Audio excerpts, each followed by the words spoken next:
भारत की पारंपरिक जमीन में कई ऐसे राजदफन हैं जो कई वर्षों या कहें सदियों बाद आज भी उसी तरह ताजा और अनसुलझे हैं जितने पहले कभी हुआ करते थे। ये रहस्य कुछ ऐसे हैं जिन्हें जितना सुलझाने की कोशिश होती है ये उतना ही उलझते जाते हैं। ऐसा ही एक राज राजस्थान के जैसलमेर जिले के कुलधारा गांव में भी दफन है। यह गांव पिछले 170 सालों से वीरान पड़ा है। एक ऐसा गांव जो रातों रात ही वीरान हो गया और सदियों से लोग आज तक नहीं समझ पाए कि आखिर इस गांव के वीरान होने का राज क्या था। कुलधारा गांव के वीरान होने को लेकर एक अजीब और गरीब रहस्य है।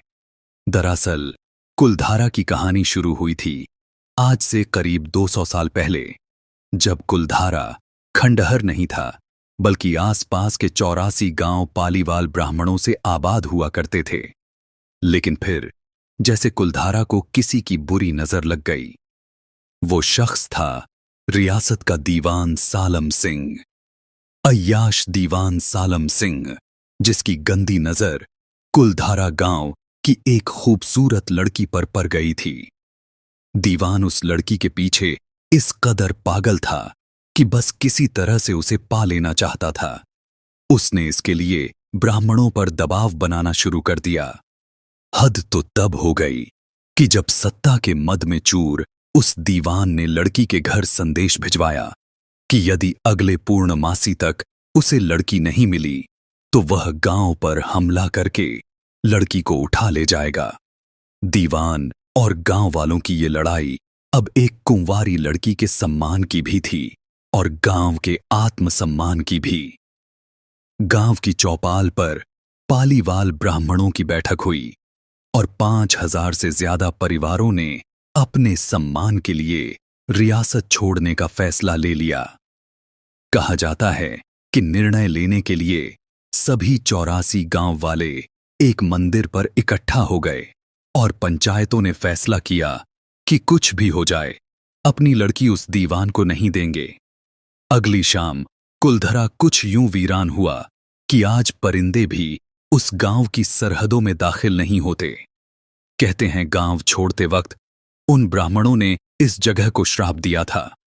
आपको बता दें कि बदलते वक्त के साथ बेराशी गांव तो दोबारा बस गए, लेकिन 2 गांव कुलधरा और खाभा तमाम कोशिशों के बाद भी आज तक आबाद नहीं हुए हैं। ये गांव अब भारतीय पुरातत्व विभाग के संरक्षण में हैं, जिसे दिन की रोशनी में सैलानियों के लिए रोज खोल दिया जाता है। कहा जाता है कि यह गांव रूहानी ताकतों के कब्जे में है। टूरिस्ट प्लेस में बदल चुके कुलधरा गांव घूमने आने वालों के मुताबिक यहां रहने वाले पालीवाल ब्राह्मणों की आहट आज भी सुनाई देती है। उन्हें वहां हर पल ऐसा अनुभव होता है कि कोई आसपास चल रहा है। बाजार के चहल पहल की आवाजें आती हैं, महिलाओं के बात करने और उनकी चूड़ियों और पायलों की आवाज हमेशा ही आती रहती है। प्रशासन ने इस गांव की सरहद पर एक फाटक बनवा दिया है, जिसके पार दिन में तो सैलानी घूमने आते रहते हैं, लेकिन रात में इस फाटक को पार करने की कोई हिम्मत नहीं करता है। कुलधरा गांव में एक मंदिर है जो आज भी श्राप से मुक्त है। एक बावरी भी है जो उस दौर में पानी का जरिया था। एक खामोश गलियारे में उतरती कुछ सीढ़ियां भी हैं।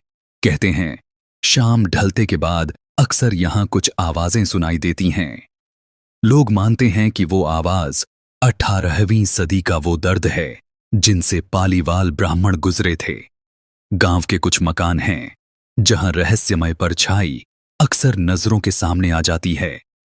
दिन की रोशनी में सब कुछ इतिहास की किसी कहानी जैसा लगता है, लेकिन शाम ढलते ही कुलधरा के दरवाजे बंद हो जाते हैं और दिखाई देता है रूहानी ताकतों का एक रहस्यमय संसार।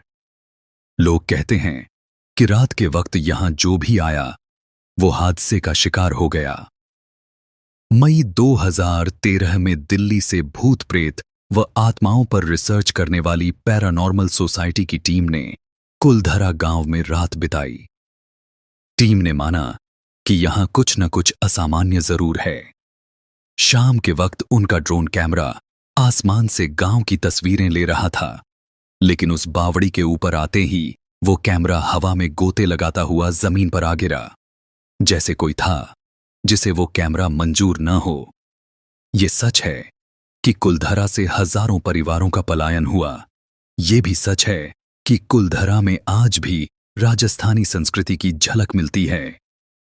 पैरानॉर्मल सोसाइटी के उपाध्यक्ष अंशुल शर्मा ने बताया था कि हमारे पास एक डिवाइस है जिसका नाम गोस्ट बॉक्स है। इसके माध्यम से हम ऐसी जगहों पर रहने वाली आत्माओं से सवाल पूछते हैं। कुलधरा में भी ऐसा ही किया।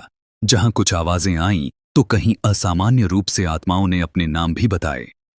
4 मई 2013 शनिवार की रात्रि में जो टीम कुलधरा गई थी, उनकी गाड़ियों पर बच्चों के हाथ के निशान मिले। टीम के सदस्य जब कुलधरा गांव में घूमकर वापस लौटे तो उनकी गाड़ियों के कांच पर बच्चों के पंजे के निशान भी दिखाई दिए। जैसा कि कुलधारा गई टीम के सदस्यों ने मीडिया को बताया। लेकिन यह भी सच है कि कुलधरा में भूत और आत्माओं की कहानियां सिर्फ एक वहम है। इतिहासकारों के मुताबिक पालीवाल ब्राह्मणों ने अपनी संपत्ति, जिसमें भारी मात्रा में सोना चांदी और हीरे जवाहरात थे, उसे जमीन के अंदर दबा रखा था।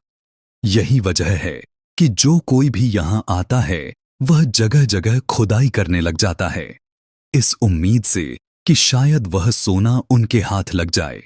यह गांव आज भी जगह जगह से खुदा हुआ मिलता है। दोस्तों, अगर आपको यह वीडियो अच्छी लगी तो प्लीज हमारे चैनल को सब्सक्राइब और वीडियो को लाइक करें।